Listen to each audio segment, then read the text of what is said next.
Hi everyone. So we all know that RBI is the apex body in the banking sector, which is regulating the entire banking sector. Yes, sir. So when people are preparing for RBI or banking, many of them want to prepare together. काफी लोग banking की तैयारी करते करते RBI के बारे में पढ़ते हैं और आरबीआई की तैयारी भी शुरू कर देते हैं बिकॉज दे रियलाइज के how RBI is very important pillar of our economy. काफी लोग आरबीआई की तैयारी करते हैं बट साथ में शायद एक थोड़ा सा बैकअप रखना चाहते हैं. They start preparing for banking के चलो आरबीआई की तैयारी करते करते बैंकिंग एग्जाम्स भी दे देते हैं. तो it's a very good combination which people are following. So इस वीडियो में हम इसी के ऊपर बात करेंगे कि सबसे पहले तो क्यों ये हमें करना चाहिए अगर हम इसके बारे में सोच रहे हैं, why it is a good option and how it is feasible. मतलब क्या एलिमेंट्स हैं या क्या वो चीजें हैं जिसके कारण ये दोनों एग्जाम की तैयारी एक तरह से कॉम्प्लीमेंट्री बनती है. मतलब हम दोनों साथ में आराम से कर सकते हैं. तो सबसे पहले मैं बताऊंगा कि जो हमारा फर्स्ट पॉइंट है कि क्यों ये हमें तैयारी करनी चाहिए. देखिए अब ये तो एक कड़वा सच है that the seats in RBI have decreased over a period of time. मतलब लास्ट ईयर 66-70 आई थी. Yes, sir.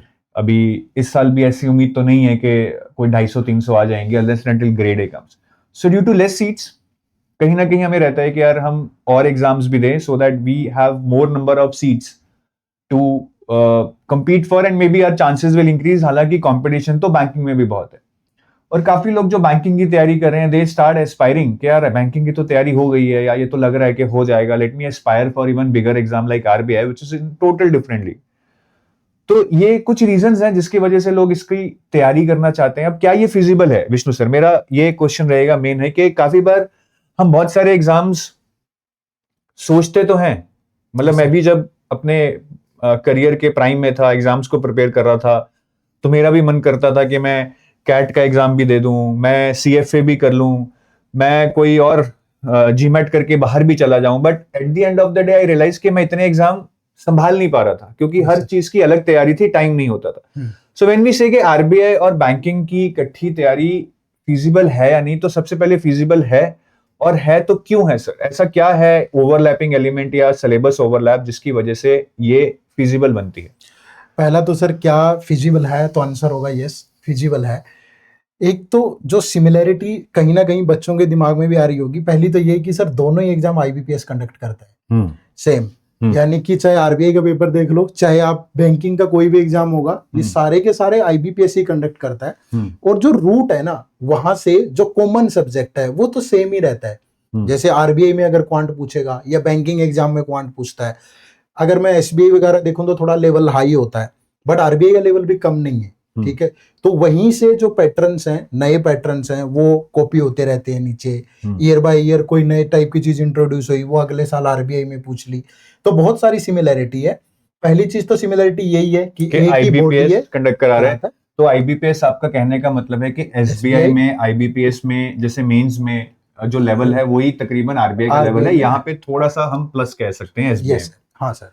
और एक पॉइंट और जो आपने बताया कि यहाँ पे जो भी चेंजेस इंट्रोड्यूस हो रहे हैं ईयर बाय ईयर, पैटर्न में, टाइप्स ऑफ क्वेश्चंस में, डिफिकल्टी लेवल में, कहीं ना कहीं हमें आरबीआई में देखने को रिफ्लेक्ट करते हैं. तो मतलब अगर हम इनकी तैयारी कर रहे हैं तो हमें ये डरने की जरूरत नहीं है कि इसका पैटर्न अलग हो गया है, इसमें अलग क्वेश्चन आ रहे हैं, इसमें अलग क्वेश्चन आ रहे हैं, क्योंकि दोनों कहीं ना कहीं टैंडम में रहते हैं. Yes sir. ठीक है सर.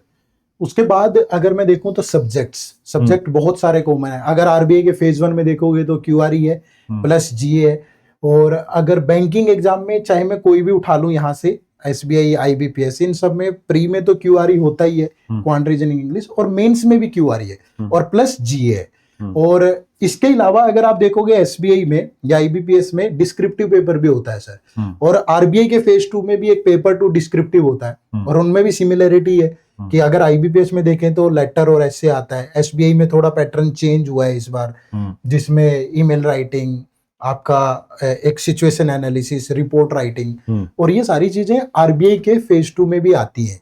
डिस्क्रिप्टिव पेपर एक अलग से होता है. तो काफी सारी सिमिलरिटी है. तो ये तो कॉमन है. मतलब आपके हिसाब से क्वांट रीजनिंग इंग्लिश अगर मैं एसबीआई मेंस या आईबीपीएस मेंस की तैयारी कर रहा हूँ तो आरबीआई खुद ब खुद हो जाएगा, तैयार हो जाएगा. मतलब इसमें थोड़ा आरबीआई से ज्यादा ही लेवल है. हाँ ठीक है.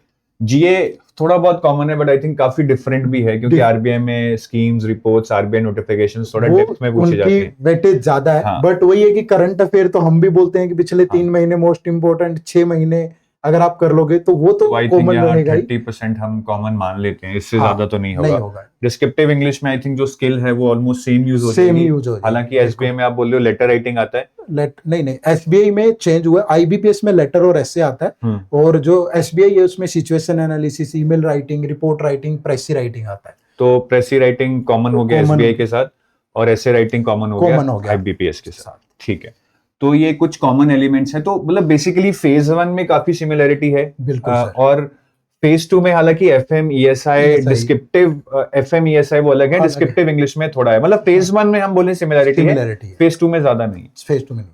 तो बच्चे को मतलब अगर मुझे क्यूआरई करनी है तो मैं इस लेवल की करूं ताकि आरबीआई की प्रिपेयर हो जाए, या आरबीआई लेवल की करूं ताकि इसकी प्रिपेयर हो जाए? सर यहाँ से करनी पड़ेगी आपको। ये सुपर सेट है। यस, ये सुपर सेट है, ये कर लेंगे तो ये अपने आप हो जाएगा। ठीक है, तो अगर मैं सेम चीजें पढ़ता हूं दोनों एग्जाम क्लियर कर सकता हूं, बट यस सर, मुझे मॉक टेस्ट, सेक्शनल टेस्ट तो अलग देने पड़ेंगे, क्योंकि जो यहाँ पे प्री का लेवल है वहां पे थोड़ी स्पीड ज्यादा मैटर करती है, क्वेश्चन हल्के लेवल के होते हैं। और आरबीआई का जो लेवल है वहां पे मतलब लेंथी क्वेश्चन मिलेंगे, डुएबल होंगे, लेकिन वो बहुत टाइम टेकिंग होंगे। आप चाहकर भी 25 मिनट है आपके पास, 12-15 से ऊपर अटेम्प्ट ही नहीं कर पाओगे। बट यहाँ प्री में आप हो सकता है कि 35 में से 25 प्लस इजीली कर सकते हो। लेकिन मेंस में फिर जाके यहाँ भी वही प्रॉब्लम आती है कि एसबीआई पीओ मेंस है तो वहां पे बच्चा 10, 12, 8 मैक्सिमम 15 क्वेश्चन ही कर पाता है। तो प्री तो अलग ही लेवल हो गया। हम यहाँ पे जो ओवरलैप की बात कर रहे हैं वो इसका मेंस का और आरबीआई का फेज 1 का, उसकी बात। यस सर, ठीक है। तो सर हमारा एक कोर्स भी था जिसमें हमने RBI grade RBI grade A/B के साथ बैंकिंग का बैंकिंग के लिए भी हमने प्रिपरेशन का वो मैं ओपन लॉन्च किया था। देता हूं सर। आप सिंपली अगर हमारी वेबसाइट है edutab.in टाइप करते हैं गूगल पे तो ये हमारी वेबसाइट ओपन होगी, और यहाँ कोर्सेज वाले सेक्शन पे आपको जाना है, और कोर्सेज वाले सेक्शन पे ये आरबीआई ग्रेड बी कोर्सेज आपको दिखेंगे। जब आप इसको ओपन करोगे तो ये आरबीआई ग्रेड ए बी के कोर्सेज है हमारे, जो गोल्ड कोर्स, सिल्वर कोर्स और टेस्ट सीरीज है। तो यहाँ आपको ये कॉम्बो वाला ऑप्शन चूज करना है, तो ये वाला कोर्स होगा हमारा जो RBI grade A B plus banking महापैक है सर। तो इसमें नो मोर पे जाके आप इसके बारे में डिटेल्ड सारी इंफॉर्मेशन ले सकते हो। इसमें आरबीआई ग्रेड ए बी का फुल कोर्स मिलेगा आपको। मतलब अभी तो बी का ही है, ए में कुछ चेंज होगा तो we will provide. So RBI grade phase 1 phase 2 सारा मिलेगा। साथ में बैंकिंग का सर किस एग्जाम का मिलेगा? मतलब बैंकिंग में 6 मेजर एग्जाम है सर, जिसमें SBI pure clerk, RRB pure clerk और आईबीपीएस प्योर क्लर्क। तो ये 6 एग्जाम्स मतलब IBPS, SBI, RRB, PO clerk सबका हम प्री मेंस मतलब हम इनको पूरा डिटेल में कवर कर रहे हैं, जिसमें प्रीवियस ईयर पेपर्स हो गए, इनके फुल लेंथ टेस्ट हो गए, मतलब प्योरली फोकस है। बाकी सिमिलरिटी होती है अदर बैंकिंग एग्जाम में भी, बट हम ये 6 एग्जाम यहाँ मेजरली मतलब हमें प्री के इन 6 एग्जाम्स के प्री के मॉक टेस्ट मिलेंगे, 6 एग्जाम्स के मेंस के मॉक टेस्ट मिलेंगे। बाकी एग्जाम्स के लिए you can use it, but directly मतलब उस पैटर्न पे टेस्ट नहीं है। कॉन्सेप्ट्स जो क्लासेस हैं वो तो सेम ही रहेंगे, वो कंप्लीट है सर। और यहाँ पे हमने आप देखोगे कि जैसे क्वांटिटेटिव एप्टीट्यूड बैंकिंग और क्वांटिटेटिव एप्टीट्यूड आरबीआई दोनों के लिए अलग अलग सेक्शन बनाए हैं, कि किसी बच्चे को अगर सिर्फ आरबीआई ही फोकस करना है तो वो यहाँ से करे, और किसी को अगर बैंकिंग करना है तो यहाँ से। लेकिन अगर आप ये वाला कर लेते हैं तो ये फिर इसी का सब वो पार्ट हो जाएगा, तो यहाँ से करने के बाद फिर यहाँ से करने की जरूरत नहीं। ठीक है। और हम इसमें कंप्यूटर नॉलेज भी दे रहे हैं सर। डिस्क्रिप्टिव इंग्लिश भी दोनों के लिए अलग अलग है, क्योंकि एसबीआई का पैटर्न जो है वैसी भी चाहिए। तो ये बैंकिंग का हो गया, और यहाँ पे आरबीआई का हो गया। और जनरल अवेयरनेस वाला सेक्शन भी अलग अलग है सर। बैंकिंग के लिए लिमिटेड चाहिए, जैसी चीजें चाहिए वो अलग है, और आरबीआई के लिए अलग है। ठीक है। और फिर आरबीआई के लिए ईएसआई और एफएम आपका पूरा डिटेल। तो ये पूरा मतलब जैसे कॉम्प्रिहेंसिव आप इसमें से ये भी कर सकते हैं कि अगर आपको लेके सिर्फ आरबीआई पढ़ना है तो क्लियर कट है कि आरबीआई के लिए ये पढ़ लो। हाँ सर। अगर सिर्फ बैंकिंग पढ़ना है तो बैंकिंग के लिए ये पढ़ लो। दोनों पढ़ना है तो दोनों का तो हो ही जाएगा। Yes sir. ठीक है। और इसकी सर वैलिडिटीज कैसे हैं? हम डिफरेंट वैलिडिटीज के साथ, आपके पास 12 मंथ का ऑप्शन है, 18 मंथ का ऑप्शन है और 24 मंथ का ऑप्शन है। ठीक है। तो आप वैलिडिटी चेंज करेंगे तो ये प्राइस चेंज होता रहेगा। ठीक है।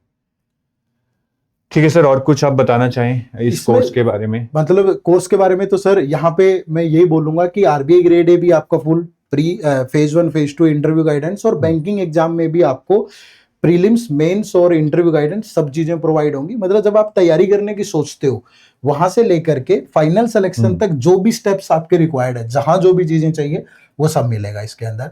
दूसरा ये होता है कि सर बच्चों को ये होता है कि सारी चीजें एक जगह नहीं मिलती है, तो यहाँ पे आपको जो भी कंसेप्ट क्लासेस हैं वो प्री और मेंस पूरा लेवल कवर्ड है हमारा, और साथ में जो टॉपिक वाइज टेस्ट हैं वो भी प्री और मेंस दोनों ओरिएंटेड बनाए हैं हमने।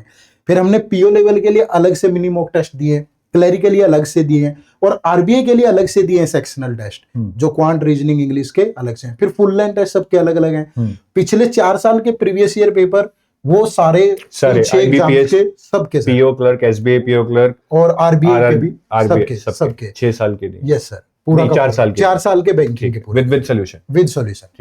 ठीक है। और इसमें इनरोल करने से पहले आप कुछ डेमो लेक्चर भी लगा सकते हो, वो आपको यहीं पे मिल जाएंगे। ठीक है। और आप इसके बारे में, कोर्स के बारे में डिटेल में पढ़िएगा, फैकल्टीज के बारे में, और कुछ क्वेश्चन आपके हो सकते हैं जिनके आंसर भी आपको यहाँ से मिल जाएंगे। ठीक है। तो guys I think you can just go to this website and आप और डिटेल्स, इसका लिंक इसी वीडियो के डिस्क्रिप्शन में भी है, और आप प्ले स्टोर से हमारी ऐप डाउनलोड कर सकते हो, और इस नंबर पे आप कॉल कर सकते हो 8146207241। ठीक है। बाकी सर ने टाइम टेबल पे वीडियोस पहले भी बनाई हैं, आगे भी बनाते रहेंगे कि दोनों एग्जाम्स के लिए अगर प्रिपेयर करना है, what can be a good time table, कब किस टाइम पे क्या सब्जेक्ट पढ़ना है, बैंकिंग पे कब फोकस करना है, आरबीआई पे कब फोकस करना है, तो एक टाइम टेबल आपके लिए बना देंगे। So I think that's it sir. Yes sir, thank you, have a nice day, bye bye, जय हिंद।